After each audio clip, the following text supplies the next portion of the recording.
Spring is popping out all over, and it's time for spring cleaning. Be sure you don't forget your ductwork.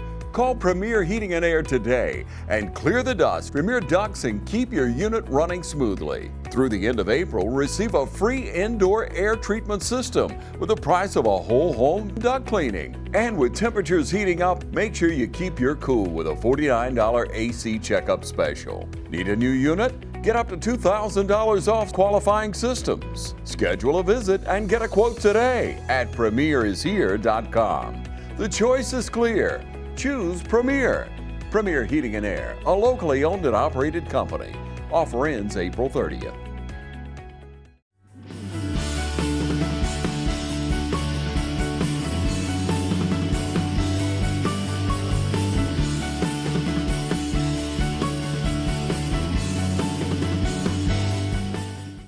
We at Middle Georgia State are excited to partner with the Dublin-Lawrence County Chamber of Commerce, the GPEE, and Wells Fargo in hosting this very important event today. This campus of Middle Georgia State is one of our 5 campuses across the Middle Georgia area. It's primarily focused on health sciences. We've got about 300 total students taking classes on the Dublin campus here. 200 of those students are enrolled in health and natural science majors. The top 3 majors for this campus are nursing, biology, and rehab science. We also have many students in the engineering pathway, business administration, early childhood education, special education, psychology, and information technology. Over the last 3 years, the state has invested $6.4 million into our health sciences expansion here, and we have received an additional $400,000 in gifts for the Dublin campus. As a university, Middle Georgia State has been named the best value in higher education in Georgia. And as such, we are Georgia's most affordable public university, with less than half of our students borrowing to attend classes. There are at least a couple of MGA alumni here that are part of this summit today. One on the panel, Ms. Dee Harrell, and myself. Are there any other MGA graduates in the, thank you for being here. We're excited. When we think about the importance of improving student achievement and workforce development, we quickly realize that having strong partners working together is crucial. At Middle Georgia State, we recognize the benefits of such partnerships, and we will do all within our power to provide an affordable, high-quality, post-secondary educational experience for our local citizens that promotes individual success within our communities. Today, we're going to start the day with an award-winning Economics of Education presentation by the Georgia Partnership, uncovering the latest trends in education and workforce in Georgia. We'll then continue with an engaging panel discussion with local leaders as they share insights into the successes, challenges, and opportunities shaping our community. Then we'll delve into the Workforce Project, a community-driven initiative in Thomasville, with an enlightening panel discussion featuring community leaders sharing their insights. Again, welcome to our beautiful Dublin campus of Middle Georgia State University. We hope you enjoy your time here today, and we look forward to a great summit. Please do not hesitate to reach out to me if we can help you in any way. Now, if you would, please join with me in welcoming the President and CEO of the Dublin-Lawrence Chamber of Commerce, Mr. Heath Taylor, who will provide our morning invocation. Thank you, Randy. If you would, bow and pray with me. Father, we love you. We thank you so much for this new day that you've given us today, Lord. Thank you again for a wonderful community to live, to learn, to work, and to play. Father, just thank you for the folks that are gathered here this morning that have a desire in their hearts to move this community forward in a manner that will be pleasing to you. We ask that you lead, guide, bless our efforts today. Bless the food that's been provided to the nourishment of our bodies and our bodies to your service. In Christ's name, amen. And now it's my pleasure to introduce to you Miss Dr. Dana Rickman, President of the Georgia Partnership of Excellence in Education, and she is going to present the Economics of Education. Help me welcome Dr. Dana Rickman. Good morning. I should look more closely at the agenda. I was shoving a strawberry in my mouth. It is great to be here this morning and to see so many people up so bright and early to join us for this event today. But first I want to give a big thank you to Middle Georgia State University for hosting us here today. It's really lovely to be here and to see so much great work going on across the region, especially in post-secondary education. In a few minutes, you're going to hear why, and I'm so excited about that. I also want to give a big shout out to Heath and the Dublin Lawrence Chamber for his energy that we are all here today. And so thank you very much, Heath, for bringing us together. Before I dive into what I want to talk about today, I want to take a minute to also thank the sponsor of this event, Wells Fargo, for making this entire summit possible.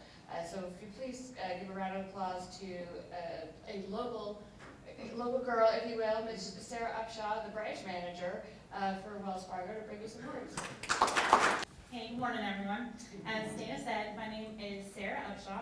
I am a branch manager with Wells Fargo, and I work at the Wells Fargo branch here in Dublin. I have been working with Wells Fargo for 17 years, and even started my career here at the branch in Dublin. Wells Fargo is proud to have been a part of the Dublin-Lawrence County community for many years. Wells Fargo itself has been in Dublin since 2010, but our branch itself was a part of the community long before that, operating under different names, Wachovia, South Trust Bank, and even some others that were before my time with the company. It's great to be at Middle Georgia State this morning, and it's inspiring to see you all here as we learn more about the economics of education pertaining to Dublin-Lawrence County. It makes me proud to know that I work for a company that is committed to organizations like the Georgia Partnership for Excellence in Education.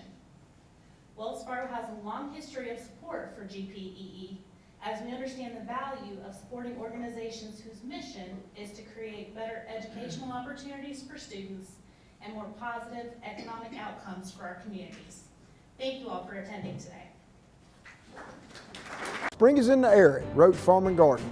Flower beds and garden looking kind of sketchy? Let us soil test. Need new plants? Roach Farm and Garden just got a huge shipment of ferns and tropicals. Looking for Mother's Day gifts?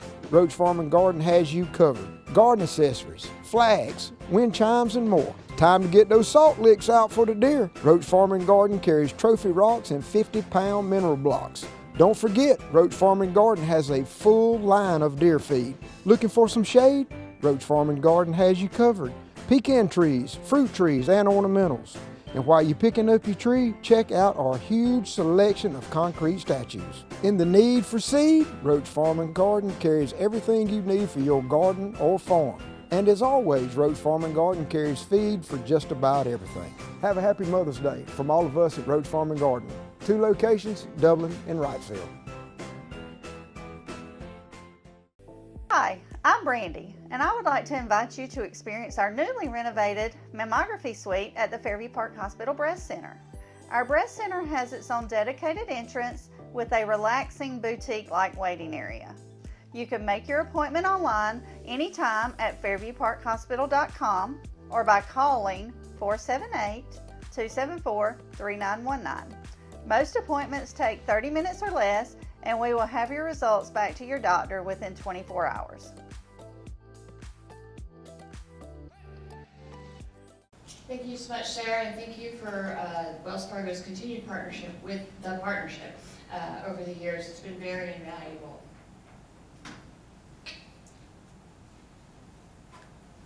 The economics of education is a phrase that you guys keep hearing over and over and over.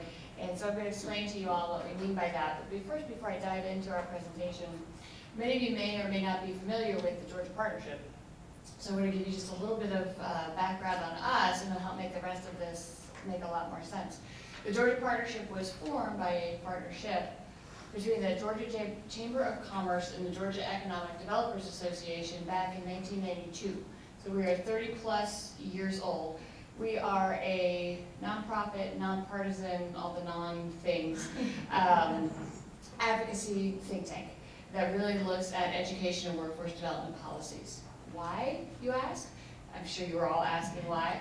Back in 1992, and frankly, it hasn't changed a ton since then, the corporate leaders in Georgia, the business community, state and local, weren't wholly satisfied with the level of talent coming out of the public school system from which they could draw their workforce.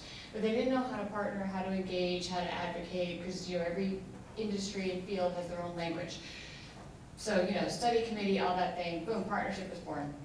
The Georgia Partnership is meant to be that connecting organization between corporate, government, education, community, to really figure out how to align education and workforce development. So we have our own board that's a combination of corporate and elected leaders to really try to think about how do we make sure our educational system, public education from early learning all the way through post-secondary and adult, is meeting today's and tomorrow's workforce needs.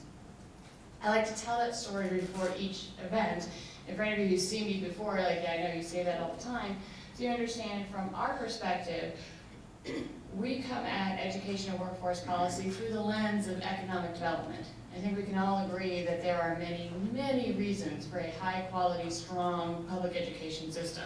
We have that bent of workforce pipeline, to just put that out there. We have that bias. But the economics of education, what is that? I'm not going to go into a bunch of dollars and cents, but what I want to do is do a education presentation and how you think about education data and where it sits in your community and what it means for your community, kind of turn that on its head a little bit and make you think about it a little bit differently. Because at the partnership, and I personally believe that your education system is your strongest economic development tool that you have. And if it's not aligned with your economic development goals, your workforce development needs are tightly aligned, it's going to be very hard for your community, for a state, for a region to be competitive in today's economic market. And so today that's what we're going to talk about, and that's what we mean by the economics of education. This is what we call the healthy economic life cycle. Represents the stages that you go through in life. You're born, you go to school, you get a job, you start a family, you raise up your family, and then the idea is you have kids that go through the same thing, right? And it's the American dream. It's the growing economic pie. It's how I did better than my parents. My hope is that my children do better than me. Everybody's part of this healthy economic cycle. The economy's growing. Everybody rises up. That's the dream. That's where we want to go. That's where we want everybody to be. And that's where we want all of our communities to be. This operates at an individual level, but also at a regional, state, national level. But what happens if that pipeline, that cycle is broken? There's cracks, and people fall out of it. Oops, it was rather dramatic, but I jumped ahead there by mistake.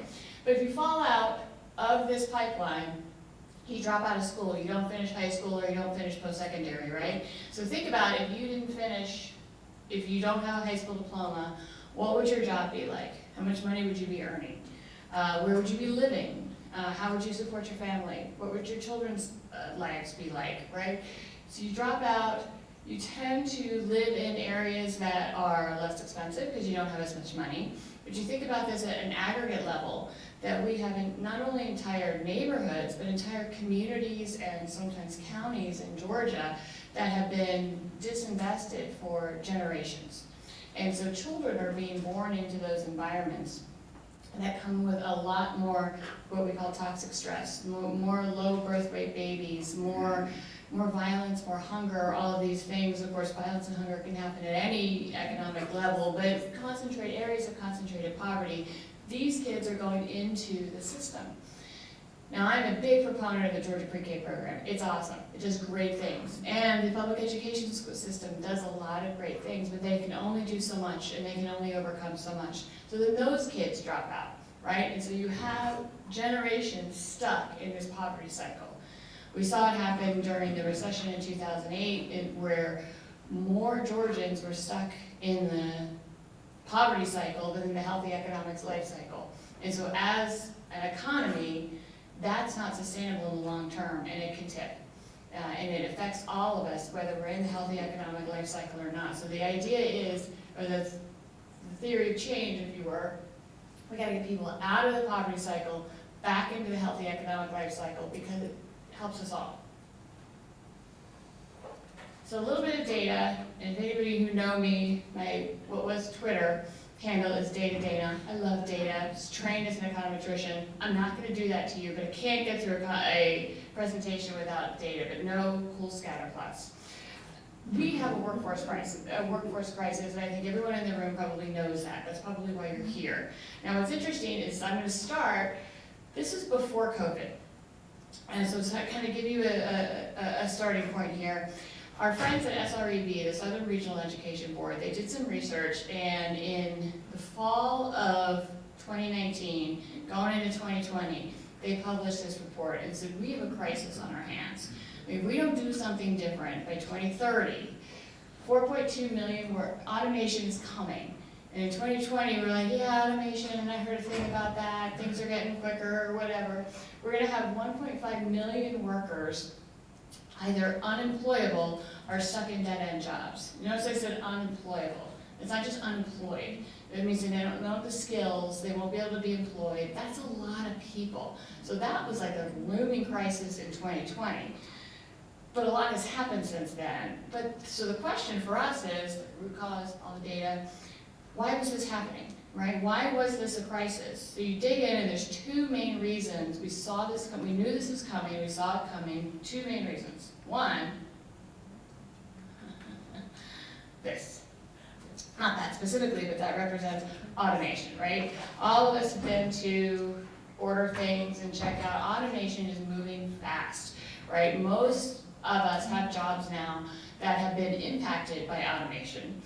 Things are getting easier. I don't even want to, we can get into AI later. That's been a whole thing in the past year and a half now. But automation is moving fast. And it's picking up steam, especially during the COVID years.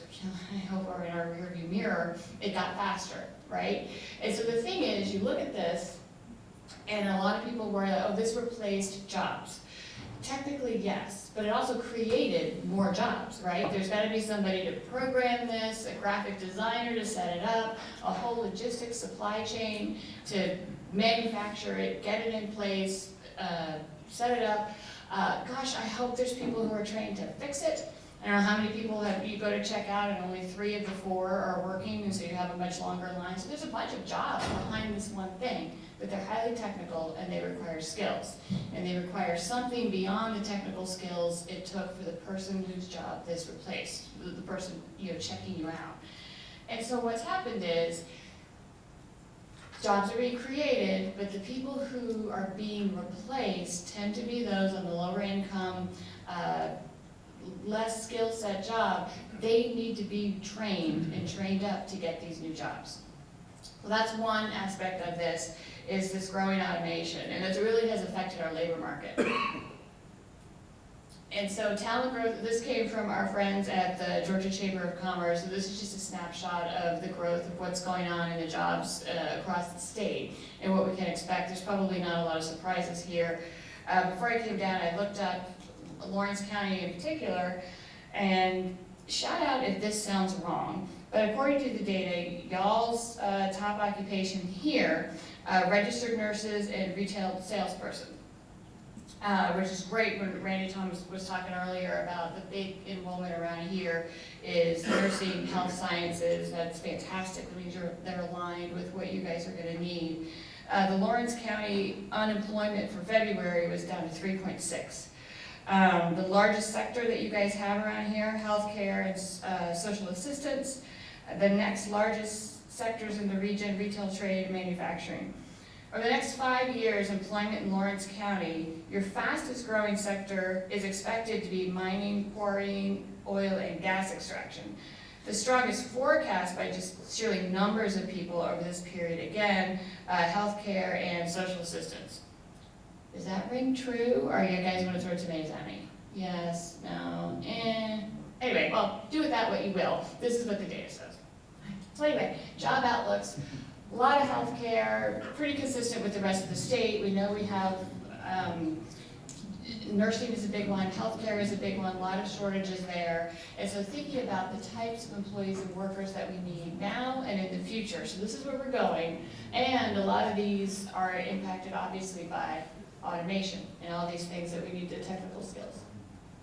Oh, yep, see, there we go. So the first factor was the changing economic trends and automation. The second factor for that statistic we started with, the skill level of our population, right? 40% of Georgians 25 and older have no credential or degree beyond high school. We have a couple of counties in Georgia where 45% of their adult population only has a high school degree. And so if you're thinking about from a statewide perspective, if you're going in trying to do economic development, trying to recruit a Kia, all this AV stuff that's coming in, you need to set up, let's get some new hospitals opened across the rural areas. If you've got a community that nearly half the adult population doesn't have something beyond a high school diploma, who's gonna work there, right? That is a big problem. Now, this statistics may have worked just fine a generation ago. It very much with how Georgia's economy was laid out a generation or so ago, all you needed was a high school diploma. And you could get a family supporting job or a career, manufacturing, agriculture, all of these things. Those jobs aren't there anymore, right? And so you just can't do what grandparents did, parents did. And so that's a whole different mindset. For folks that didn't go beyond high school, the biggest jobs now are in retail and things like that, and those are the jobs that are going away the fastest. So we've got sort of a two-pronged problem. We've got the economy moving quickly into automation across all sectors of the workforce, and we've got a workforce, an adult one that currently it doesn't line up to those needs. And so if you look, just generally, it's not really evenly distributed in terms of where the credentials are. And to be clear, as I go through this entire conversation, when I say post-secondary degree, I'm not necessarily talking about a four-year college diploma. In many cases, I'm not at all talking about a four-year college diploma. We're talking about associate's degrees, technical certificates, things of that nature that really line up to where especially the fastest growing areas are in these high-skilled technical. So you see the current attainment levels are not evenly distributed. We have an overrepresentation of our Hispanic adults at high school or less. But if you look at this data, you know, even with the BA, our white population, only like 40% have something, you know, a BA or more. So it's not like any particular group in Georgia is really knocking it out of the park, right? This is a problem that affects us all, and it affects all populations, just not evenly. I will say too that Georgia is not special in this data. This is a national problem. There are states that do better and states that do worse, but there's nothing about Georgia like, oh, what are we doing wrong? This is a problem that is plaguing everybody. And so looking at that, we've got a long way to go. In Lawrence County, look you guys up, about 40% of your population has a high school diploma total. About total of 52% of your adult population has nothing beyond high school. So more than half of your adult population doesn't have anything beyond high school. But you have a full 20% of your adult population has some college, but no degree.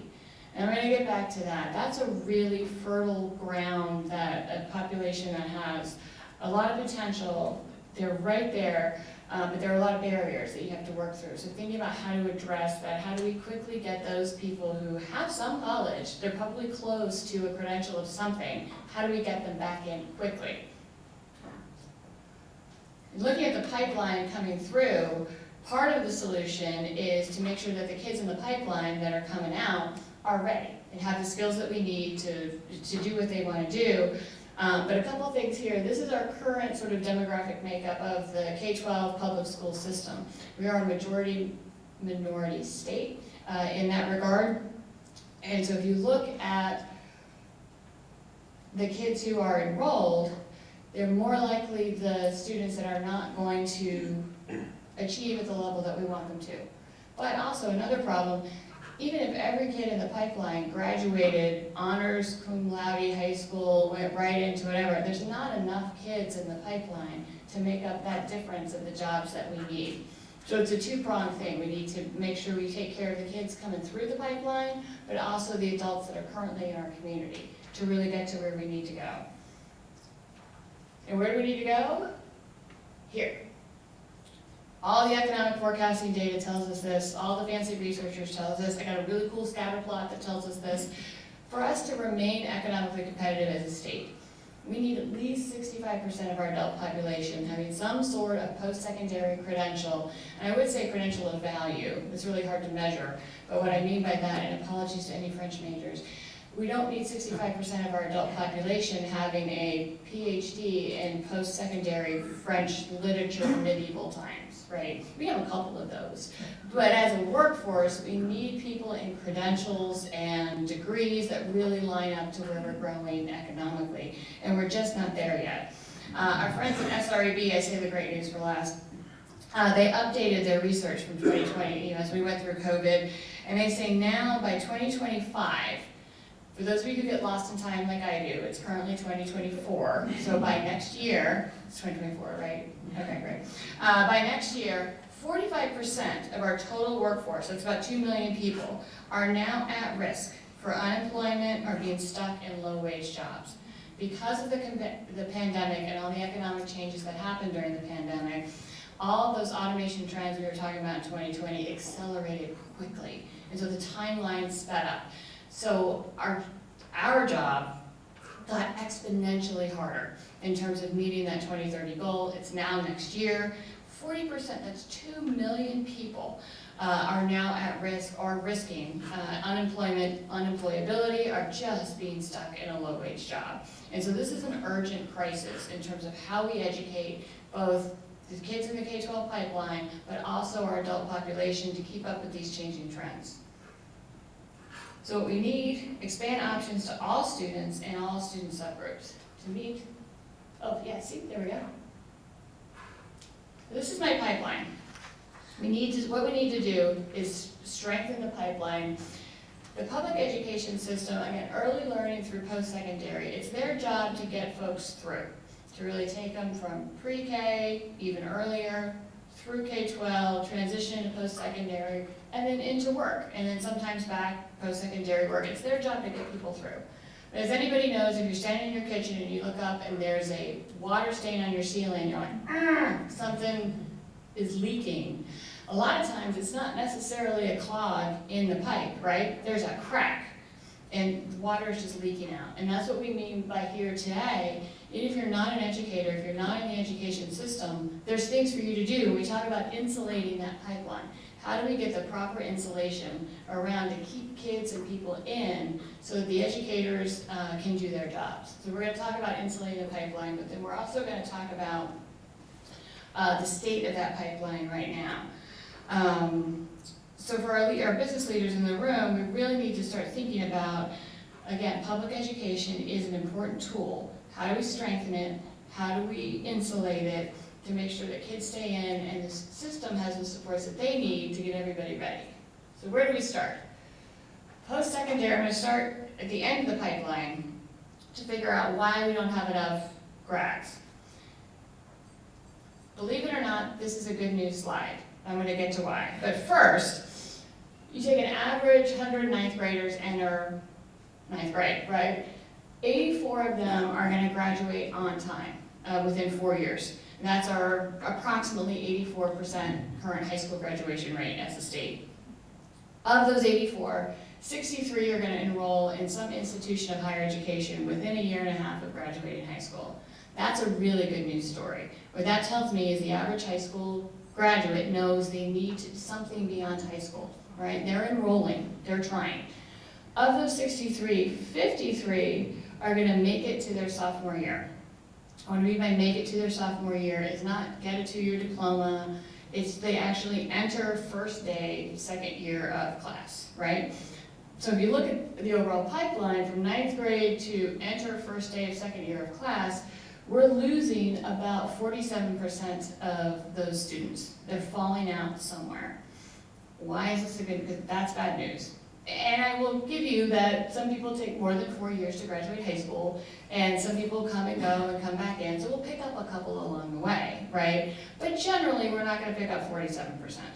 The reason this is a good news slide is 3 years ago when I was doing this presentation, that 47% was 57%. We've dropped that by 10 percentage points during COVID. How did we do that? Well, the CTA pathways that are in the high schools now, a lot of them are getting more tightly tied to local industries, college career academies, apprenticeship programs, stackable credentials, high demand career initiatives. These are things that are being done in K-12 and post-secondary. I'm sure our college friends here can tell you more about keeping students engaged, aligned with local needs. They can see the value of why they're going to school. How many of you sat in a math class like, why am I learning this? A lot more applied hands-on learning that lead to careers quickly. Keep kids and families engaged in the system and keep them from dropping out. That's just an example. So we're not in a great place, but we're headed in a good direction. So that gives me hope. Hope plummets a little bit here as we go, but we're gonna bring it back around. We talked about the growing needs, workforce needs in Georgia, all the automation, healthcare sciences is growing. All of those are related to the STEM field, science, technology, engineering, math. Now, we don't all need everybody to be rocket scientists, but we need people to have a basic understanding of math and sciences for most of the jobs that are coming. This is results from the most recent NAEP, the National Assessment of Education Progress. For those of you who aren't familiar with NAEP, it's a test that's given nationwide in every state every 2 years, unless it's a pandemic year. And it allows us to compare, as state leaders like to do,